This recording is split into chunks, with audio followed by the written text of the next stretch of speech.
Hello, and welcome to the Radiant Mission Podcast. We are on a mission to encourage and inspire you as you're navigating through this life and with your relationship with Christ. My name is Rebecca Toomey, and today I'm joined by the sweetest, by the cutest, by the handsomest, most loving co-host there is, my husband, Mike Toomey. Thank you for having me. That was the pinnacle. That was the top. It's as good as it's gonna Was that get. it? Was that The the last best one in the one? series. It's the best one. Well, this is the last episode in our marriage series. If you have been listening along, we have talked about a lot of stuff. This is the 9th episode that we have done on marriage, covering a variety of topics. We started with the 5 love languages. Then we talked about the crazy cycle, embracing oneness, learning to love like Christ, extending grace, practicing forgiveness, learning to communicate and resolve conflict, understanding your spouse. Last week, we talked about squashing expectations. And today, we are focused on growing in intimacy. So it's our last one. Can you believe it? I can believe it. And we saved the best for last. Yeah, we did save the best for last. But to be clear, we're going to be addressing both emotional and sexual intimacy today. So just a forewarning. I'm not really sure what I'm going to forewarn because I don't necessarily know what we're going to say off the cuff, but you might not want to listen to this one with kids in the car, I guess, since we're going to be Oh talking wow, about. is it gonna get that juicy, Rebecca Toomey? My Well, if gosh. you use the word sexual intimacy, you probably That's don't. true. You don't want to have explaining to do. Yeah, you probably don't want to have to explain this to your, 6 or 7-year-old. You I got a don't know. point. Just a thought. But I don't think we're going to be talking about, I don't know. We don't know how it's going to go. We'll see how juicy it's gonna get, but I don't think it's gonna be much more than PG rated, I would say. Well, of course not. But, children don't necessarily need to hear about tips for sexual intimacy. Totally agree. I didn't know that we were given tips. I don't know if I'm ready for that. You didn't read our plan? I'm only joking. Let's go. Come on. This is me going with the flow. I Let's know, go. I know. Well, actually, I want to start with something that's kind of interesting about this topic because Mike said like this is the most fun or whatever. When Mike and I tackled this topic when we did reengage, this was actually like we thought it was going to be so easy. Like this is going to be cake. Like we have great intimacy. This is going to be so easy for us. And then it actually was pretty challenging. And I think it's mostly because it dug up a little bit of history. And as we really opened up to each other, especially for me, which is weird, it like brought up some stuff. And I felt myself feeling and being very vulnerable. And for some reason, I didn't think that I'd have any issue with that because I usually don't have any problem talking or saying things. But I felt vulnerable and I kind of felt a little bit embarrassed even to bring some stuff up. So with all that said, I think that this is one of the most, or the most, aside from oneness, intimacy, emotionally and sexually, is the most important thing that we can discuss in our marriages between us and our spouse. So I think it's even more of a reason to encourage you listening to dive into this topic with your spouse because of how important it is, because of how hard it is, and because it's all about intimacy, especially emotional intimacy, is about being fully known and about fully knowing your spouse. We can't do that if we don't open up, if we're not vulnerable, and if we're not honest, then we can't get to that point. So I think that this topic is hugely important. I'm glad that we saved it for last because it is a very vulnerable thing. But that's my thought. Yeah, I totally agree with you. I think it's very significant, especially emotional intimacy. And I want to compliment you in a way and just bring up that I think this is something that you were very strong at in our relationship, especially early on. And something that really is just coming to mind now that I maybe didn't realize before when we went through this exercise is that we are best friends and we're each other's partner and number one. And there's no one else between us that like we're closer to or we look to. And I think that because we are partners in that way, it gives us a very strong foundation and bond. And that Mhm. is really a way to encompass the emotional intimacy and to know and be fully known is that we are just as close as can be. And I think that's kind of the design of how a marriage really should be.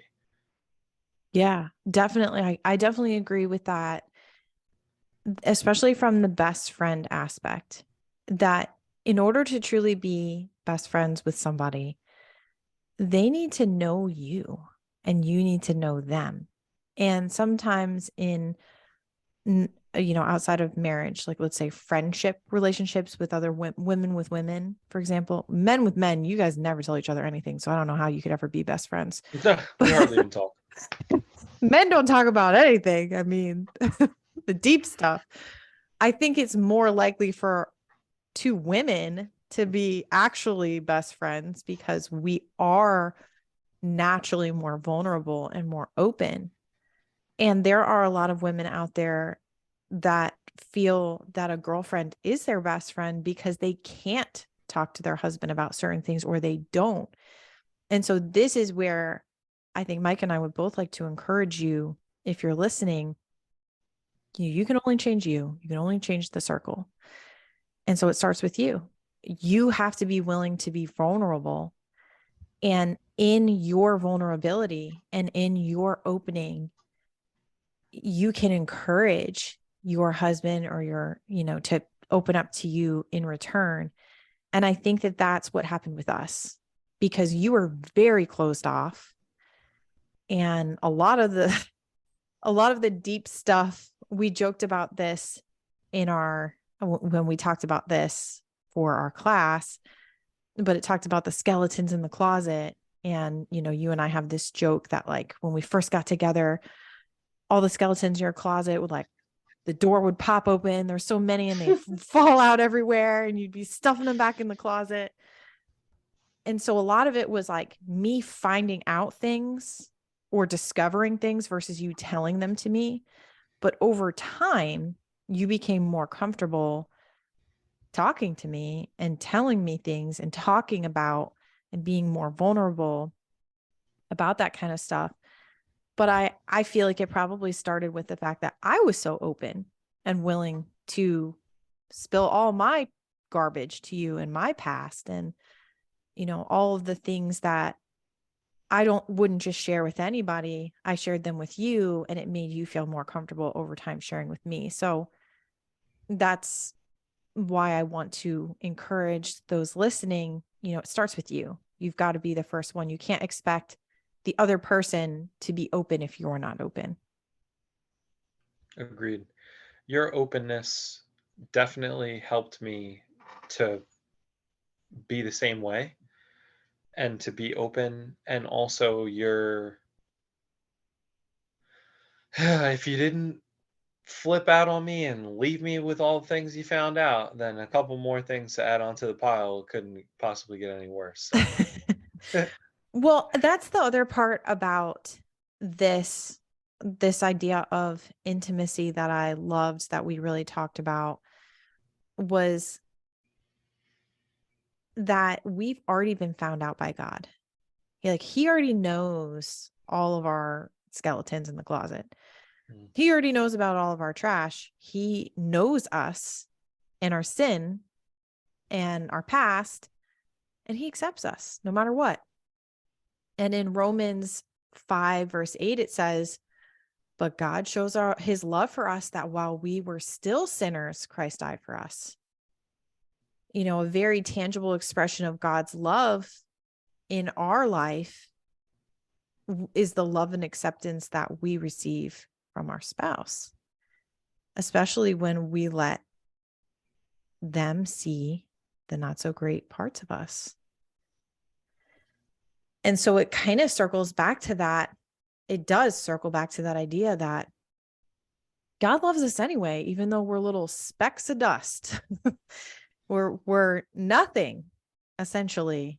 And he loves us regardless. And so for us to judge our spouse or to, you know, think ill of our spouse for being open and vulnerable is not the right way for us to go about it.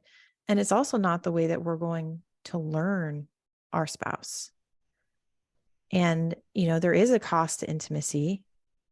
It means we have to open up. It means that we have to share the parts of our life that are going to be, that make us feel the most shameful, or that sometimes can be hurtful to hear those things. And we have to be open about all those things, you know, our dreams, our hopes, desires, and all that. And hey, even those great expectations that we talked about last week, that's part of being vulnerable too, is, you know, sharing what is in that wild human brain that we have. And I know that a lot of us will avoid this because we fear rejection. We're afraid the other person might leave, or whatever that fear is. But this is what's going to hold us back from being fully known by our spouse. So anyway, God loves us despite our flaws. And it's important that we do not reject our spouse because of theirs. And that's the reason that I didn't leave or walk away when I learned about your skeletons that popped out of the closet. Was, you're a human being and I'm just as crappy as you. We're both just as crappy as each other. That's a really poor way of putting it, but I'm just mostly joking. You know, we're all flawed is my point. And for me to not accept you for a past when I love you and I cherish you and I admire you in so many other ways, it's just so many people I think are ready to walk away and to quit. And then what? You get into the next relationship and you're just not going to accept the bad about that person too. And then again and again and again and again. And that's why we see these cycles happening. So anyway. Nobody's perfect. And I think what's really important to point out here when you talk about the cost of emotional intimacy and the knowing versus being known, it's important to point out that it's a two-way street. You can't expect your partner to tell you everything if you're not going to be open and vulnerable with them as well. And sometimes time going on for a long time may make things harder or worse. Yeah. It's like if you've had this big secret that's been kept for a long, long time and just the years keep going by and then it finally comes out, I think it can make it worse.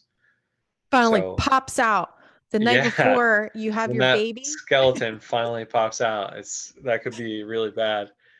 Um, so that Hey, that makes things if harder. anybody's wondering what I'm talking about, listen to like episode 8 or 9 of our birth stories and you'll know what I'm talking about. Sorry, continue. Oh no, you're fine. I'm good. You're good. No, what you were saying is it can be hard because in order to be fully known, sometimes we have to go back in time and we share things that may have been, you know, from a while back. And that can really cause a lot of pain and really rehash things. But, you know, here's the thing. Holding on to secrets and holding on to stuff that occurred between us and our partner or maybe just something that happened to us that may help our spouse to understand us better, it's going to weigh on the person that it's living inside of. And I think that a lot of times when we find out if we're on the receiving end of that and someone tells us something that like, well, why did you tell me this now? It can almost seem like, are you just saying this because you want to make yourself feel better? But here's the thing, like physically, when we hold on to secrets and when we hold on to traumatic memories, for example, it really does impact us physically and can make us sick. And so in a way, I know that maybe that is selfishness in some way to release it, but the person that releases it has not released something from their body that could have caused a toxicity to them in some way. And I don't think that that is selfish. And it's also what we need to do in order to fully know each other. So there's lots that we could say about that particular type of example. And there's been things and moments and times in our relationship between Mike and I where this kind of thing has happened, and again, listen back to our birth story episodes and you'll know some of what we're talking about, because there was some stuff that came up between us that, I didn't know about and all that kind of stuff. And I don't think Mike would have told me had like a demon not told me. So just to really juice it up a little bit. But I also know that in that coming out, a huge weight was lifted off of you that I'm sure you physically were carrying and mentally carrying within your body that you probably tried not to think about, but it would come up, So just a thought on that. Any commentary here? Like, let's change the subject. Yep. All right. Well, then let me go back a little bit because I want to point to Genesis 2:24-25. Therefore, a man shall leave his father and his mother and hold fast to his wife, and they shall become one flesh. And the man and his wife were both naked and were not ashamed. What this verse is highlighting is that Adam and Eve were completely vulnerable. They were naked and they weren't ashamed about it, and they didn't try to cover themselves, and they really got to experience what total intimacy is like. But then sin entered the world, and it meant that they, and now all of us that are on this podcast or listening, we have to work towards intimacy now. It doesn't just come for free and easy like it did for them in the beginning. And it doesn't mean that we can't achieve this beautiful, pure intimacy. It just means that we have to put work in, that we have to put effort in. We have to be willing to open up and be vulnerable, even if it means that fear of rejection or being hurt. And as we do this, we continue to grow our relationship. So those are my thoughts on emotional intimacy, which goes into now sexual intimacy. So make sure your kids aren't in the car. If we cannot be verbally open, then how will we be known? And it's going to make it really difficult to have a truly intimate sexual relationship if we are not known by our spouse in all of the ways. I think it's pretty hard to grow in that intimacy on a sexual level. Now, of course, anybody can just do that, right? Anybody can do the deed. But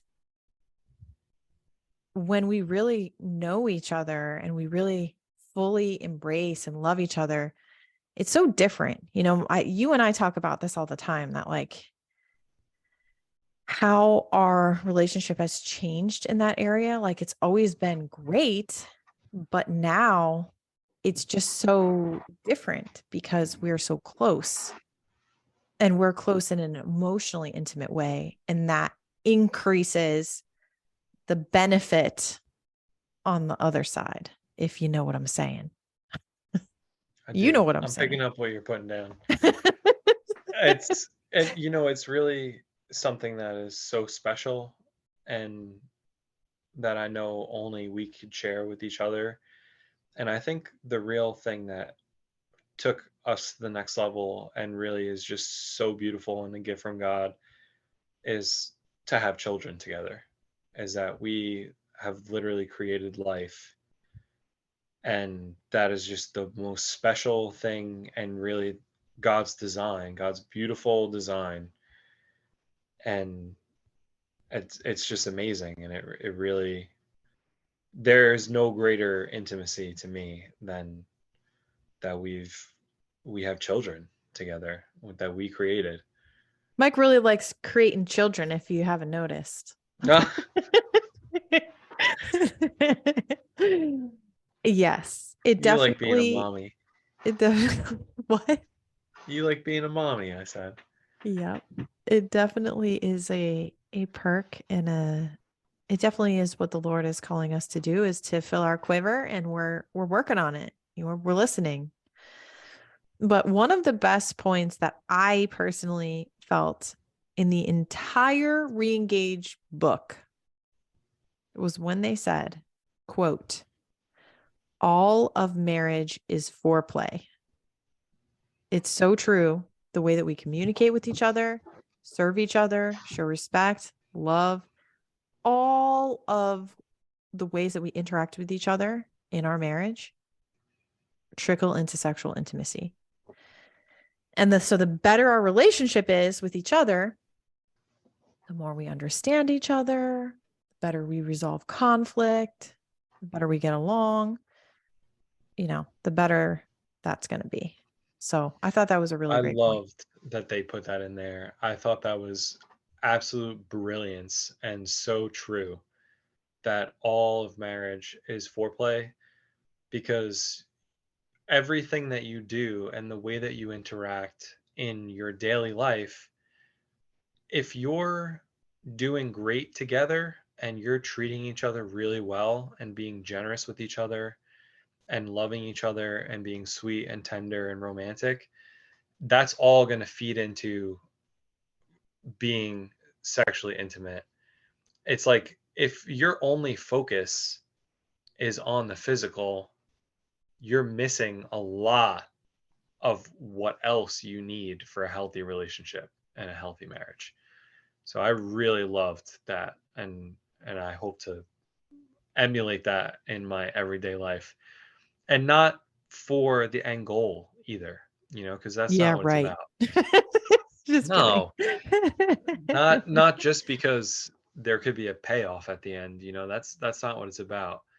Like I really do believe that being emotionally intimate and being close to each other and treating each other well is a key to being happy in a marriage. And I really love this, and so I keep going back to it. When we first started the Reengage course, I don't know if it was our leader or who mentioned it, but they said something about, a really strong marriage. You want to see a picture of the perfect marriage? It's a couple going to walk through a door, and the husband holding the door open and saying, "You first," and the wife saying, "No, you first. No, you first." That is the perfect marriage, and what we should all aspire to is true generosity and truly putting the other person first, because we're not perfect and maybe that won't be possible 100% of the time. But if both partners are being as generous as they possibly can, it's all going to come out to be a strong, healthy, generous relationship that's overflowing with love. Agreed. I definitely think we are the strongest and the closest when both of us are serving each other, and you'll do something really sweet for me and then I'll do something nice for you, and we get into this great exchange and both of us are happy again. And it's not doing things because you expect the other to reciprocate. Yeah, It's definitely. doing things because it's the right thing to do and because you want to serve. Hmm. That is the best way to be. Well, it's kind of, we've been talking about this. It started when we talked about love and respect, that in love and respect, you can't expect. So I'm going to speak from the wife's perspective. I can't expect that he's just going to love me the right way. I have to choose to respect him first. And then the same thing comes around with all of these topics. Like, I can't expect you to just change in all these areas. I have to take some responsibility and accountability to be the one to make those changes too. We actually were just joking about this. One of the things that I really have been personally working on is being more agreeable, because I'm using Jordan Peterson language here, but he has this whole agreeability, scale that people are either have low or high agreeability. And it can be a very negative thing when someone is not very agreeable. And I have a tendency to not be very agreeable, to be kind of a control freak. And so it was actually there was something about Mike when we first met. He was so calm and like, I love to just let him take the lead, and he would pick where we go to eat. And sometimes he would even pick what we would eat at a restaurant or, whatever. And over the years, I've gotten more bossy about things and more, it's just not as fun when I'm that way. And I've realized that. And so when we went through Reengage, this was something that really was laid on my heart to say, I don't have to be so uptight all the time. I can let go a little bit. Let me be a little bit more agreeable. And the first couple of times that I kind of was practicing this, you were like, what's going on with you? Like, who are you? I said, "Who are you and what have you done with my wife?" And I said, I'm just trying to be more agreeable. I It's don't have working. to be in control all the time. This was the biggest success out of Reengage for sure, as you're working on being agreeable. I love it. I think it's wonderful. When I make suggestions, instead of you saying, no, no, no, it's, yeah, okay, that sounds good. And it just makes everything so much better and smoother and happier. So it's been wonderful. I appreciate that you have worked on this and you've done a great job. Well, I know that it makes you happy, and that makes me happy too. I'll never forget the day that we were talking about where to go to dinner, and I said, I'll go wherever you want, and you picked a place, and I said, great, I'm excited to go there. And it wasn't just that I was gonna like do it, because honestly, this pregnancy I haven't had cravings really, and I honestly haven't really been interested in food that much. So to me, it didn't make a difference. So I wasn't doing this and then, faking it or whatever. It was like, it doesn't matter to me. So it's fine. But then also making a point to, if things don't go my way, not to make a big deal about it. And it's been fine. Things have gone fine, but just not making a big deal where a big deal doesn't need to be made. Because we can make big deals about small things, especially at restaurants. We all know there's some Karens that can make a big deal out of nothing. And if your name is Karen, I'm sorry. I apologize. This is not made It's to be not about offensive. you. It's not about you. It's not about you. This is just a social joke. It's just a millennial thing.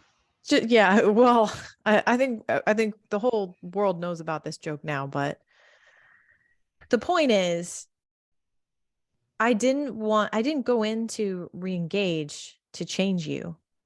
I went into re-engage because I wanted us to really work on our marriage together. And I learned that it starts with me, and I can't change you, but I can change myself. So let's circle back to sexual intimacy for a minute here, because I thought it was really smart how that program also focused on how we can often either minimize or maximize sex, meaning we think too little of it or too highly of it. We actually were referred to watch this video of a couple that had been married for a long time, many decades, and they shared how their sexual relationship ebbed and flowed through different periods of their marriage. When they first got married, he had a higher view of marriage than she did, or they were a little more even, and then it kind of swapped, and then it flipped on its head again and went back and forth. And so one person would be higher than the other.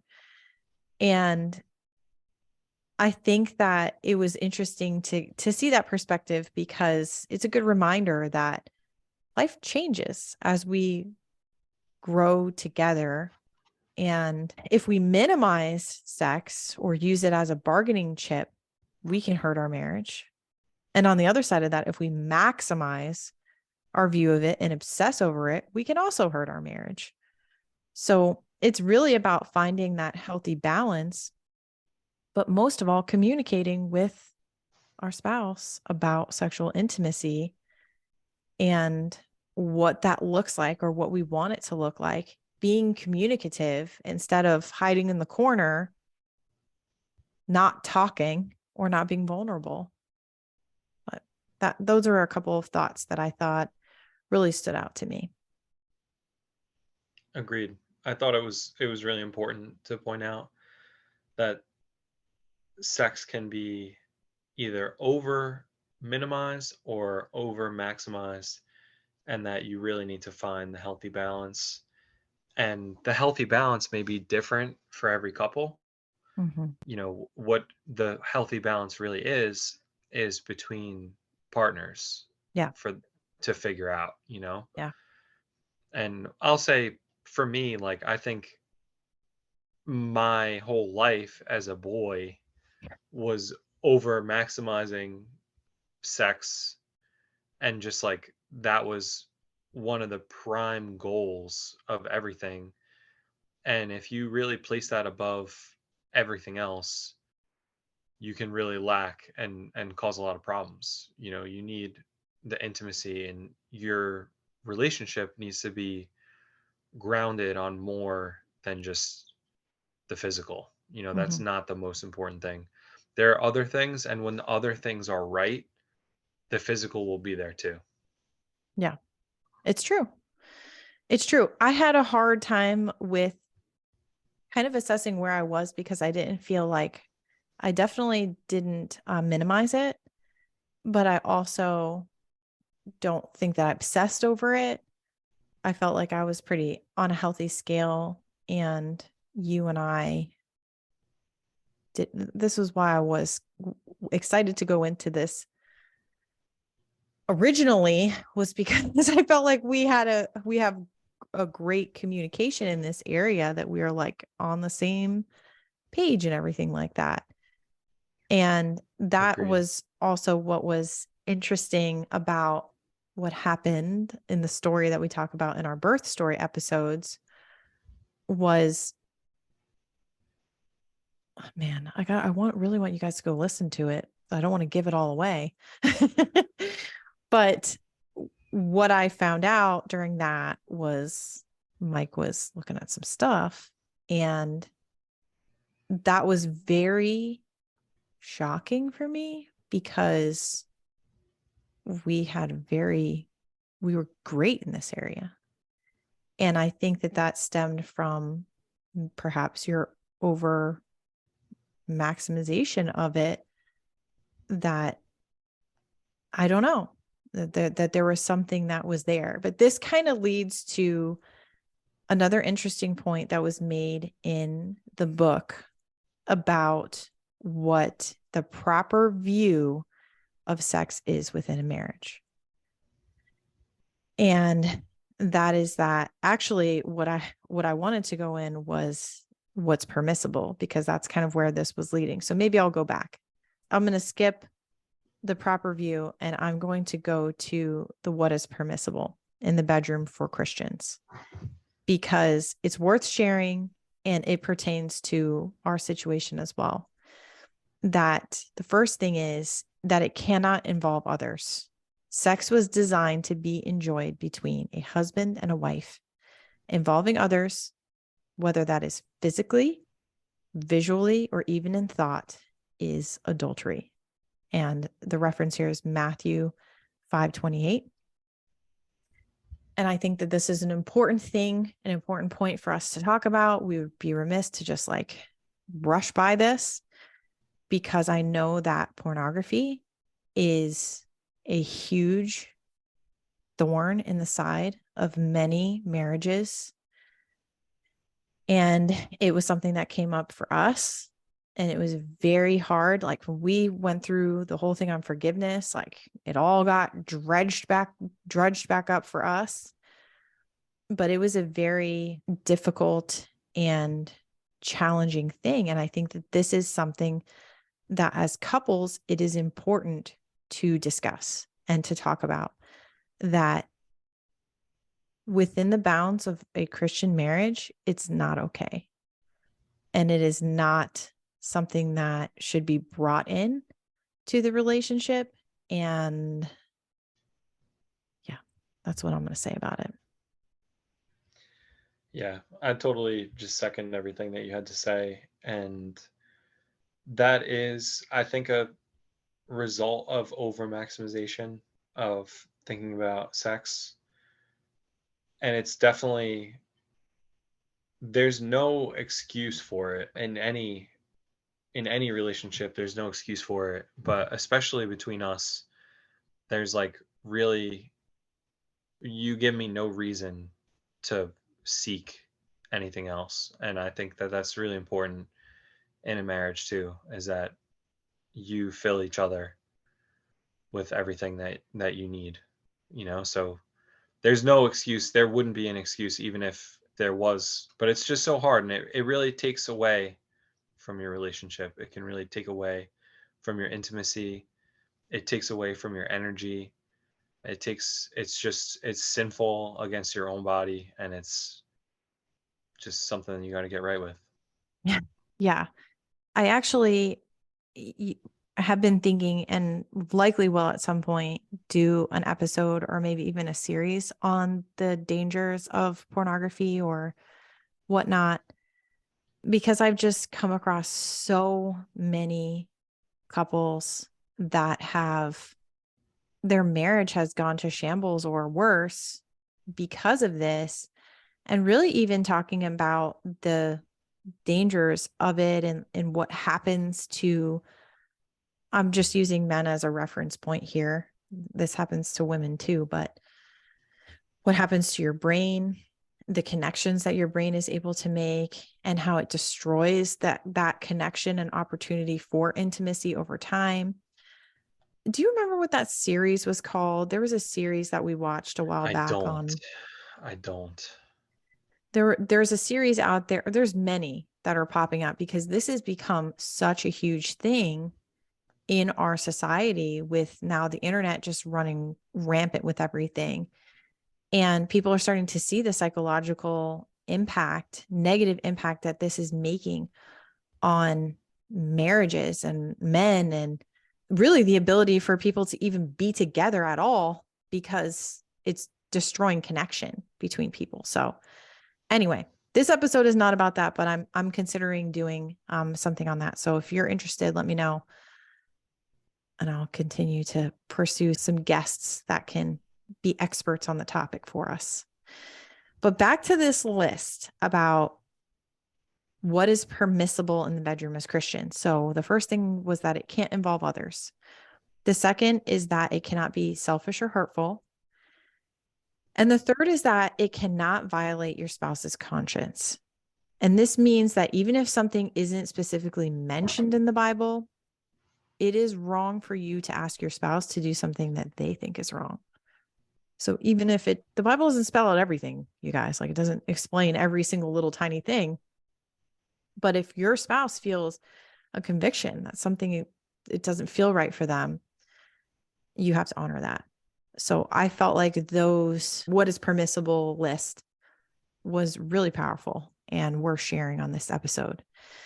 So now I'm going to go backwards to the proper view of marriage. We can talk about that a little bit because this has some interesting points too.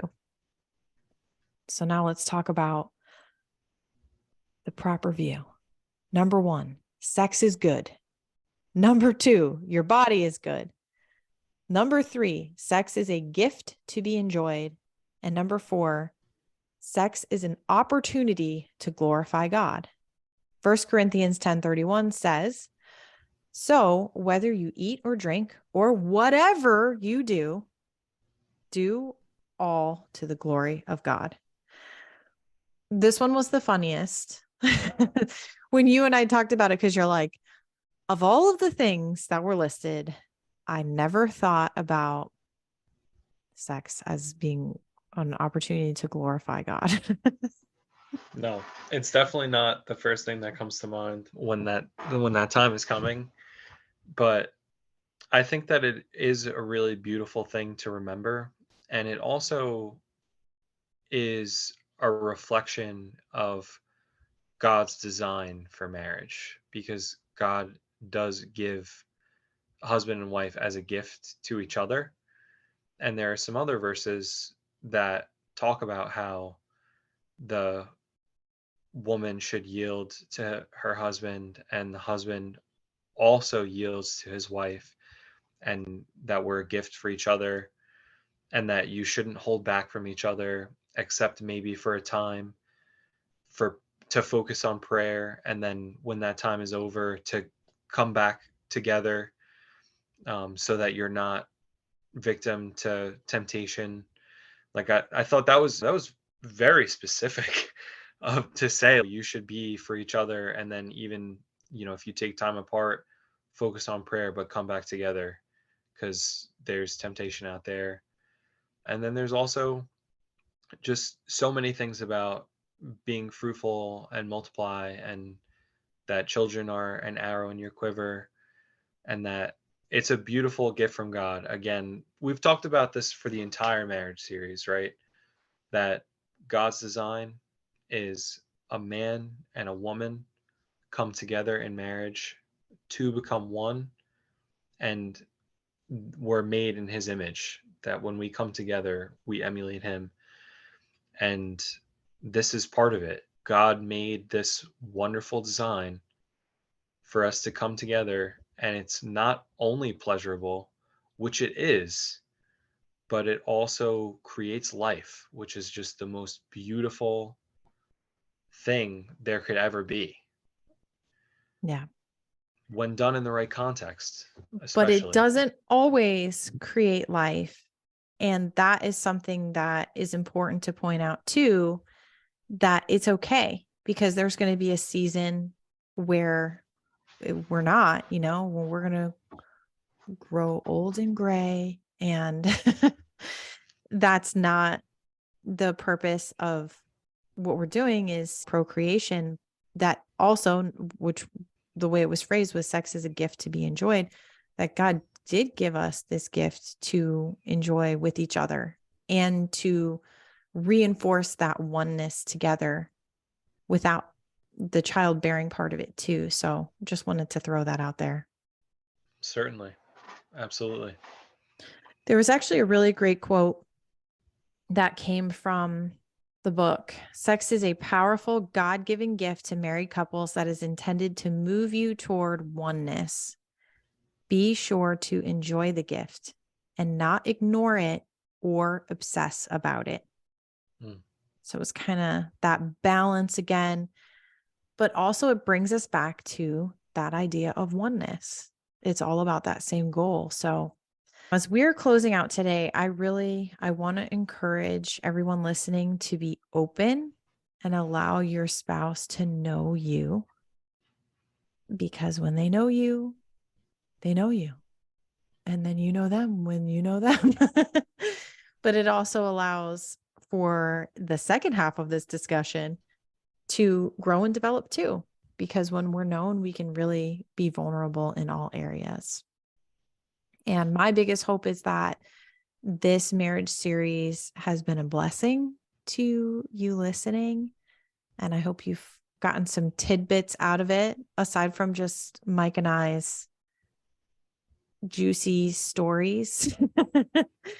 I hope that it's been something that has helped you to focus on your circle and improve some things as well. And I hope it encourages you that you can hear we're both willing to admit where we fall short too, and where we need to work on ourselves and where we are working on ourselves, because that's what it's all about at the end of the day, right?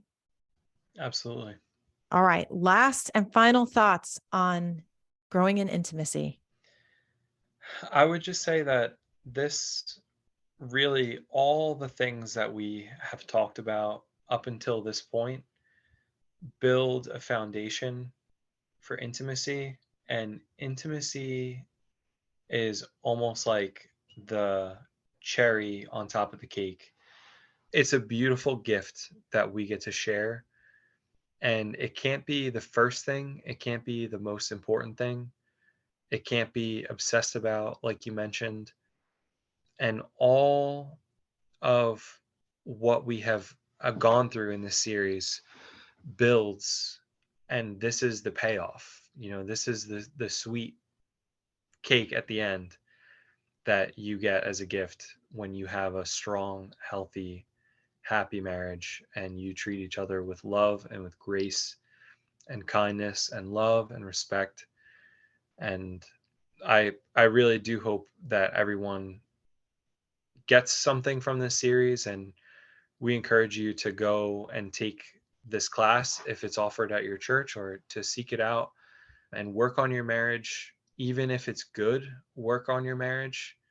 It can always be strengthened, it could always be better. This is not the sort of thing you want to do when you're in a hard time. Maybe it is something that you need. Maybe you are in a hard time and it's better late than never. But if you're in a good time, this will be good for you as well, to Mm-hmm. always be working, always be building. And I'm thankful for you as my wife. You have been such a blessing to me in my life, and I appreciate you. I'm so grateful for you. I love you with all my heart, and I pray that we continue down this road of life, and I'm so happy that we do this, and I pray the same for everyone else. Oh, I love you too. You're a good man. And thank you for doing this series with me. We made it 9 episodes, encouraging others in their marriages and focusing on all these big, important topics. And I do like what you said. You don't have to go to a marriage class when your marriage is in shambles. You can go when your marriage is good. It's always a good time to work on your marriage. And to reiterate, if it is in shambles and you do need help, then definitely go to reengage. If they have it at your church or a church nearby, doesn't matter. It's a great program, but see if you go to a church, if yours has one. And if you feel that maybe your marriage is even beyond where a group setting is going to help you, seek out a Christian marriage counselor. They can help as well. There's a lot of resources out there. I think our overall goal is just to encourage you to keep growing and not to sit, especially if you feel like things aren't right now between you and your spouse. So get some help. And there are other believers that are around you that want to encourage you. And I think that that's something that's been so beautiful about Mike and I being in a class setting, is watching other people's marriages grow and other people grow together too has been encouraging for us. Even though we started the class in a good place with each other, it helped us to grow more. And then watching other people grow together has just been really, really neat. So anyway, we encourage you in that area. And yeah, that's it. We're here, you guys. If you need anything, let us know. Send us an email, theradiantmission@gmail.com. Yeah, definitely reach out.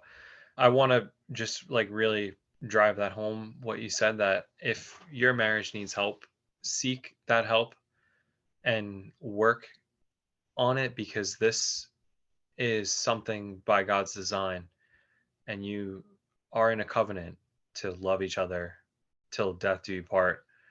And if you can really do that and get through that, that relationship can be the strongest relationship that you'll ever have. And it's so valuable.